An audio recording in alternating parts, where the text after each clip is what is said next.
તમે જેની પૂજા અગરબત્તી કરતા હોય તમારે એને તમારું દુઃખ નહીં કહેવાનું, કારણ કે તન કી જાણે મન કી જાણે જાણે ચિત્ત કી ચોરી તમારી બધાય ઘંટી ઘોડા એને ખબર છે.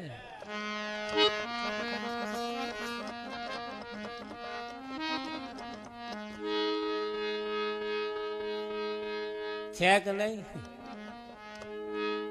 અને તમારા જે છે ને તમારા એ જો જાણવા હોય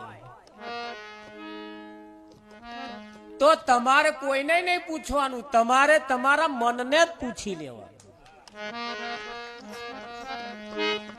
તમારું મન તમારો બધાય હવારથી હોજ સુધીનો હિસાબ તમને લખીને આલ દેશે. તમારું મન બધું જાણે છે કે નહીં જાણતું? બહુ સારો અવસર કર્યો હોય, બહુ સારું કર્યું, બહુ સારું કર્યું. આપણે કહેતા એવા કહેશે કે ભાઈ નાથ ફેરવશે ને બસા કે કેમ કે આ ચમનું કર્યું એ તો મારું મન જાણે. કોણ જાણે? હા, આના મન જ જાણે તમારા બધાય. વિઠ્ઠલ જાણે કે ના જાણે? પહેલો તો એ જ ભગવાન છે તમારો, કે તમારું બધું જાણે છે. ધ્યાન રાખે કે નહીં રાખતો? બધો હિસાબ એની કન છે. અને આજનો નહીં મહારાજ, તમને જ્યારથી સમજણ આવી ત્યારથી ચો લખોટીઓ રમતા હતા, ચો ગલી દંડા રમતા હતા, બધાય તમને ખબર તો તપાસ કરો, જો ના આવે તો મને કહેજો. છે કે નહીં? આ મનની અંદર બધો બાયોડેટા નાખેલો છે. આ બહુ મોટું કોમ્પ્યુટર છે અને આ બધો હિસાબ તમારા મનની મય જમા થાય છે. દીવો કરતા પહેલા મનને ખાલી કરવું પડશે.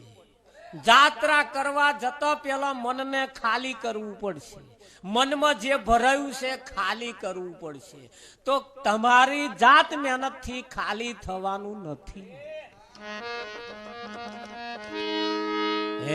ડિલેટ મારવું પડે કે ના મારવું પડે? આ મોબાઈલ હેંગ મારી જશે, હેંગ. ના હોય ને મય ભર ભર ભર ભર ભર ભર કર્યા છે ને, હવે નવા ભરશો ને તો હેંગ મારી જશે. પેલા કઈક જગાએ જઈને આવો અને આ બાયોડેટા ખાલી કરાવો.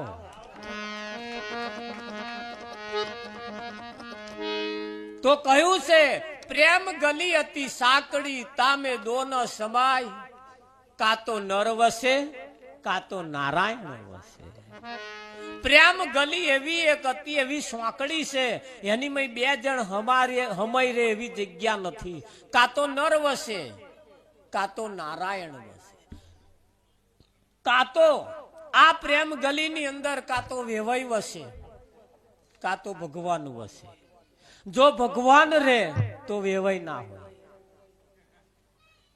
અને વેવાઈ હોય સમજી લેવું ભગવાન નહીં. અને ઇતિહાસ તપાસો, નરસિંહના વ્યવહારમાં વેવાઈ નતો. એનામ સિર્ફ એક જ વાત, બસ મારો સોમણસા સેટ કરે એ ખરું. અને આપણે હું કરું મેં કરું માનવ બધું મિથ્યા બકે. હું કરું મેં કરું માનવ બધું મિથ્યા બકે. સદ એ પરમાત્મા સિવાય એક પાન પણ ના હાલી શકે. એટલે પાન એટલે પેલા વાંબાના પોન જોવા ના જતા પાસે. તમને બધો યાદ ચોખ્ખું કરી આવે.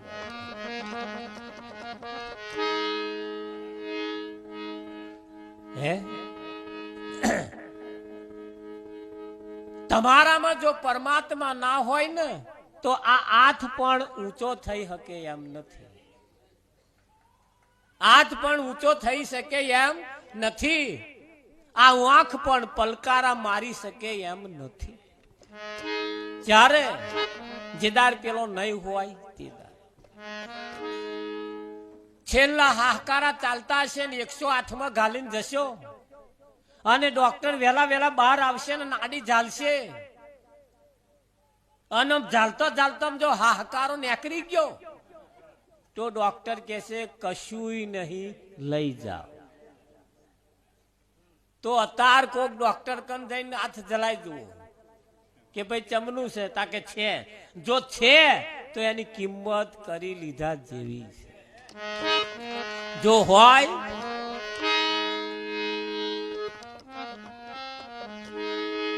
કે નહીં કરી લીધા જેવી. આ હાહાકારો ચાલે છે તો સુધી બધું છે અને જે હાહાકારો ગયો એક નાકની અંદર શ્વાસ આવે અને એકમાં જાય. આ ઓહમ સોહમ નું ડબલું છે, એક ડબલું મહી જાય એક બહાર નેકરે ના નેકરે. આ રેંટમાળ ચાલુ છે અને ત્યારથી ચાલુ છે. એ ચેદાર માના ઉદર માંથી જેદાર બહાર નીકળ્યા અને જે હાહ કરીને હાહાકારો લીધો છે તાનો આ ચાલે છે. આને ખબર નહીં આ કેટલો ચાલશે. આમાં કોને ખબર છે કાલે સવારની છે ખબર? અરે ઘડી વરની ખબર નહીં. વાત કરે વો કલકી. આ શ્વાસ રૂપી જે મૂડી છે એ શ્વાસ આપણામાં છે તો સુધી આપણા ખાતામાં પડેલા પૈસા આપણા, અને શ્વાસ ગયો એટલે એ ખાતામાં પડેલા પૈસા આપણા ગયા. કોનાય ખાતામાં પછી નાખવા પડે. આ સીધો હિસાબ છે કે નહીં? એટલે આ મોબાઈલ હેંગ મારી ગયા છે ના હોય ને ભરી. એટલે પરમાત્માની પાસે એક જ પ્રાર્થના કરવાની છે, કોઈ બીજી નહીં માથાકૂટમાં પડવાનું. એ દિલનો સંદેશો દેજો, દુખડા ન કહેજો, આટલી વિનંતી મારા ઓઢવને કહેજો. દિલનો સંદેશો દેજો, દુખડા ન કહેજો, આટલી વિનંતી મારા ઓઢવને કહેજો. પાર્ષદ નાના હાથ જરા દયા દિલ મલાવો, ઓઢવજી કનાને મનાવો, કનાને મનાવો, કનાને મનાવો. કોઈ મથુરા મજાવો, કનાને મનાવો. કોઈ મથુરા મજાવો, ઓધવજી કનાને મનાવો, કનાને મનાવો.